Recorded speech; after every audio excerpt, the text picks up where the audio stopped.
Fala pessoal, beleza? Como vocês estão? Tudo certo? Galera, no vídeo de hoje falaremos um pouquinho mais sobre cordas vibrantes. Mas antes, caso você não seja inscrito aqui no canal, se inscreva, deixe seu like e ative o sininho das notificações. E uma outra coisa, temos um Instagram, nome @canal_exatas. Por lá nós postamos as principais notícias aqui do nosso projeto, além também de alguns reels, então dê uma olhadinha por lá. E agora temos o TikTok, que o nome também é @canal_exatas. Pessoal, só um recadinho aqui rápido antes de a gente começar a nossa aula. Eu quero agradecer pelos 1000 inscritos do nosso canal. Finalmente chegamos a essa tão sonhada marca. Eu quero agradecer a cada um de vocês que acompanha aqui o canal desde há muito tempo. Tem um pessoal aqui que desde o comecinho do canal já acompanha os vídeos. E eu agradeço imensamente a cada um de vocês que tornaram possível esse sonho. E especialmente também a minha equipe, que eu amo de coração, que é o Pedro Souza e o João Paulo, conhecido como Dino. Muito obrigado, viu, galera? Amo vocês. Então, é isso. Bora começar a nossa aula. Bom, e quando nós falamos da parte de cordas vibrantes, nada mais é como que as ondas se propagam e se comportam dentro de cordas. Se você já viu as aulas aqui do canal, isso aqui não é uma novidade para você. Lembra da aula de reflexão e refração? Lá eu comentei, por exemplo, sobre a questão da reflexão e refração nas cordas. Lembra que na reflexão, se eu tenho uma corda, um pulso que se propaga em uma corda, ele vem por cima e encontra uma extremidade fixa, ele voltará por baixo. Agora, se a extremidade for solta, uma extremidade livre, ele vai vir por cima, refletir e voltar por cima, do mesmo modo que se vir por baixo, voltaria por baixo.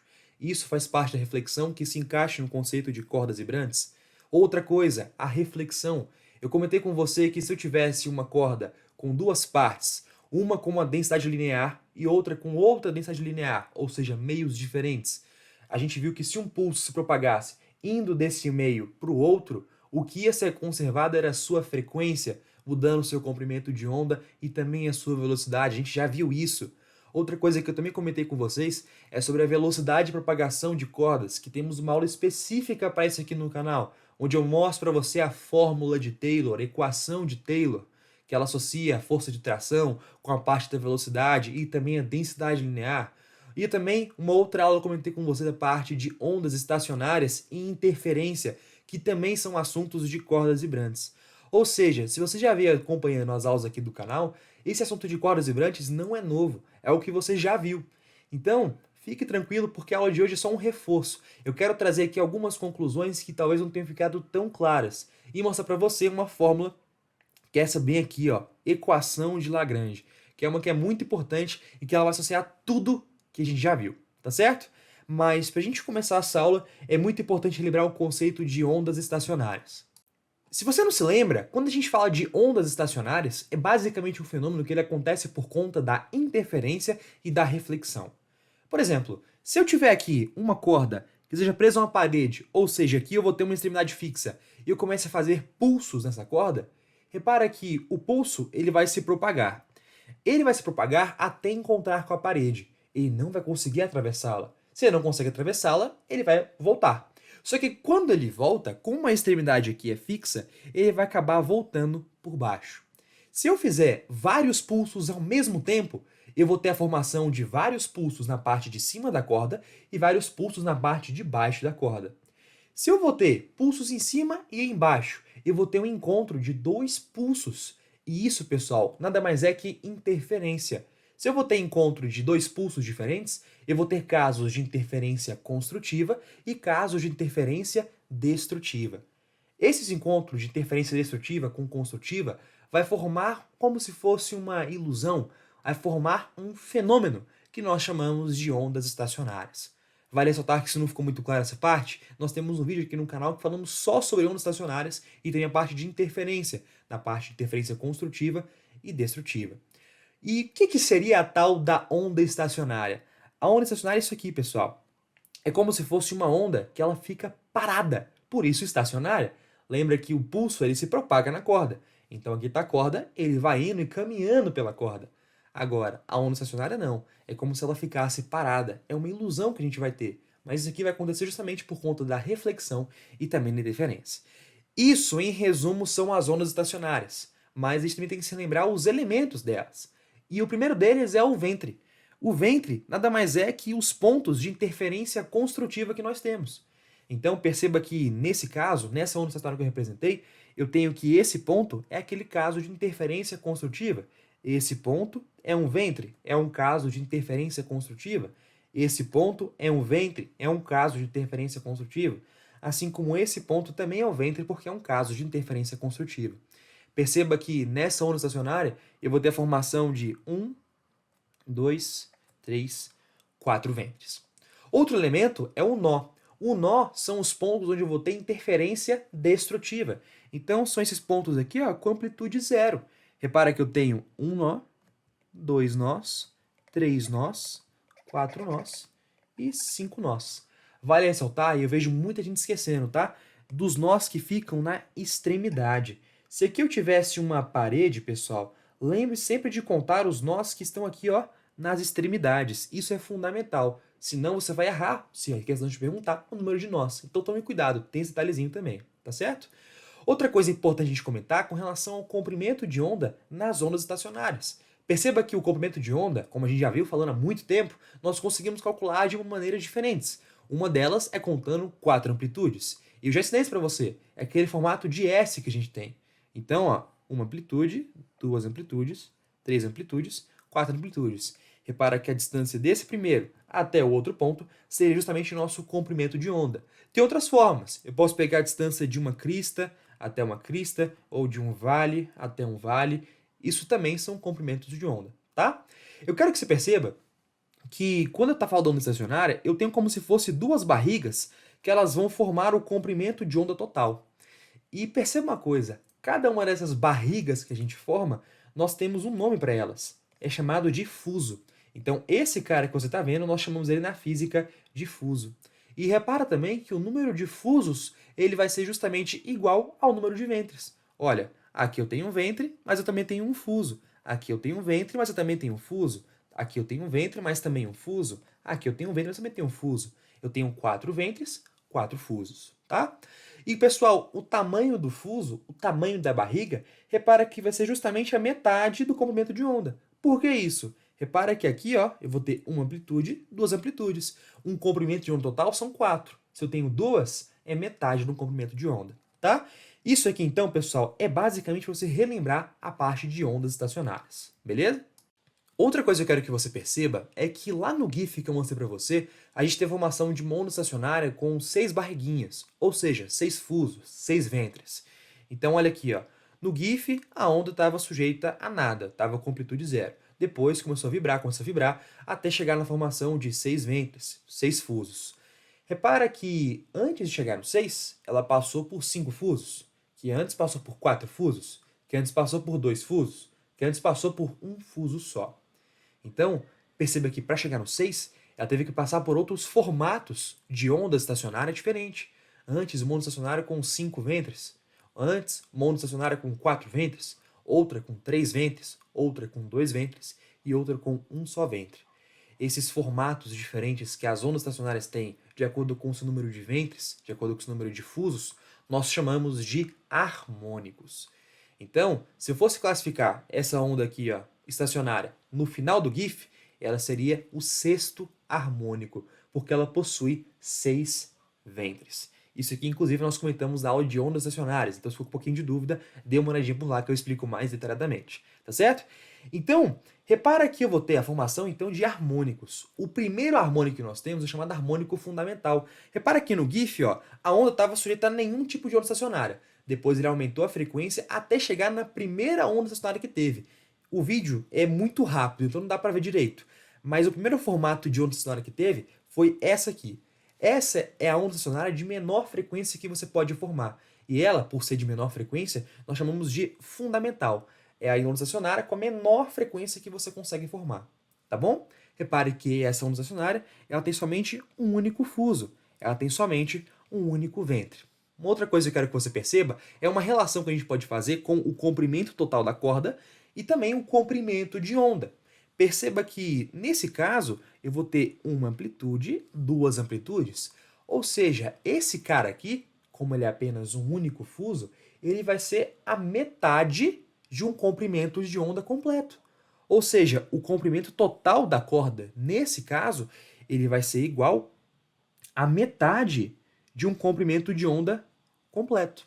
Se eu fosse estender aqui a corda um pouquinho mais, né, formando aqui, ó, eu teria a formação de um comprimento de onda completo, porque eu teria 2 fusos.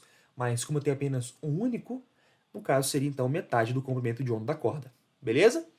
Agora, o segundo harmônico é diferente. Ao invés de eu ter um único fuso, eu vou ter 2 fusos, 2 ventres. Então, ó, uma barriguinha, outra barriguinha. Perceba a relação entre a frequência. Perceba que frequência é aquele conceito que a gente já veio trabalhando há um certo tempo. E ela indica o número de oscilações que eu tenho sobre determinado tempo. Repara que aqui eu tinha uma única oscilação. Ou seja, digamos que a frequência é igual a 1, tá? Só um exemplo. Repara que aqui eu vou ter 2 oscilações. Então, se antes eu tinha uma frequência que fazia somente um ventre, e agora tem uma frequência que faz 2 ventres, a frequência 2 ela vai ser o dobro da primeira frequência. Outro ponto que quero que você perceba é a relação entre o comprimento da corda e o comprimento de onda. Repara que eu vou ter um fuso, que é metade do comprimento de onda, mais um outro fuso, que é metade do comprimento de onda. Ou seja, eu vou ter 2 metades do comprimento de onda. Esse vai ser o comprimento da corda, tá certo? Lembrando, tá? Eu posso cortar esse 2 com esse 2 e eu vou ter que o comprimento da corda, nesse caso, no segundo harmônico, vai ser igual ao comprimento de onda. Isso pode acontecer, tá? Mas eu vou deixar aqui porque eu quero formar uma conclusão com vocês, tá? Fica esperto, calma aí. Agora, o terceiro harmônico, pessoal, é a mesma coisa. Eu vou ter a formação, então, de 3 fusos, de 3 barriguinhas, de 3 ventres. Mas eu quero que você perceba com relação à frequência. Se eu tinha que a primeira frequência ela formava apenas um único harmônico, ou perdão, um único fuso, um único ventre, a terceira frequência ela vai formar agora, ó, 3 ventres, 3 harmônicos. Ou seja, eu sei que a frequência 3 ela vai ser igual a 3 vezes a primeira frequência. Outra coisa que eu quero que você perceba é uma relação com o comprimento de onda. Repara que o comprimento da corda aqui, ó, ele vai formar um fuso, que é metade do comprimento de onda, mais um outro fuso, que é metade do comprimento de onda, mais ainda um outro fuso, que é metade do comprimento de onda. Ou seja, eu vou ter 3 vezes metades de comprimentos de onda. E eu quero agora que você perceba o que a gente veio formando. Repara que, inicialmente, você tinha isso aqui, ó, o comprimento da corda era igual a lambda sobre 2. Aí eu aumentei para o segundo fuso. Aí ficou o comprimento da corda igual a 2 vezes o lambda sobre 2. Aumentei para o terceiro fuso, aumentei mais um fuso, né? Terceiro harmônico. Aí ficou 3 vezes o lambda sobre 2. Repara que quando eu tinha o primeiro fuso, aqui era 1 vezes. Quando eu tinha o segundo fuso, aqui era 2 vezes. Quando eu tinha o terceiro fuso, terceiro harmônico, aqui é 3 vezes. Ou seja, se eu vou ter agora um número n de harmônicos, eu sei que o comprimento da corda ele vai ser igual a n vezes lambda sobre 2. Eu vou ter n metades de lambda, tá certo? Essa é uma relação aqui muito importante a gente fazer, tá? Então, o comprimento da corda ele pode ser igual a n vezes lambda sobre 2. Se eu quiser, por exemplo, descobrir quanto que vale o lambda, é só eu deixar o lambda aqui e jogar tudo para o outro lado. Ou seja, ficaria 2 dividindo, passa multiplicando, 2 vezes L. Pega o n que está multiplicando, passa dividindo. Tudo isso dividido por n. Essas fórmulas aqui, pessoal, são fórmulas que você já conhece, que você já sabe, mas eu queria deixá-las mais evidentes, porque em algumas questões de prova você vai ter que saber como se adaptar, como utilizar essas duas fórmulas, tá certo? Agora eu quero mostrar para você aquela fórmula que eu comentei no começo da aula, aquela equação de Lagrange. A equação de Lagrange, pessoal, ela vai basicamente juntar tudo aquilo de fórmula que a gente tinha aplicado a cordas, inclusive essa que a gente acabou de achar, tá? Então, lembra, quais eram as fórmulas que a gente sabia com relação à parte de cordas? Primeiro, óbvio, equação fundamental ondulatória, V igual a lambda F. A outra, a parte da fórmula de Taylor, a equação de Taylor. Velocidade igual a raiz da força de tração dividido pela densidade linear. Isso a gente já viu aos anteriores aqui do canal. E agora, essa formulazinha vem aqui, ó. O lambda vai ser igual a 2 vezes o comprimento da corda dividido por n, que indicaria um número de fusos, um número de ventres, um número de harmônicos. Então, se a gente juntar tudo isso, o que acontece? Ó, eu juntei aqui, ó, botei aqui as 3 formulazinhas. Primeiro, V igual a lambda F. Repara que a velocidade, eu tenho fórmula. A velocidade é essa aqui, ó. A força, a raiz da força de tração dividido pela densidade linear. Inclusive, só coloquei aqui para relembrá-los, tá? A densidade linear é basicamente a massa distribuída pelo comprimento da corda. A gente já comentou sobre isso na aula de Taylor. Então, olha lá, super recomendo. Então, velocidade é igual a isso aqui.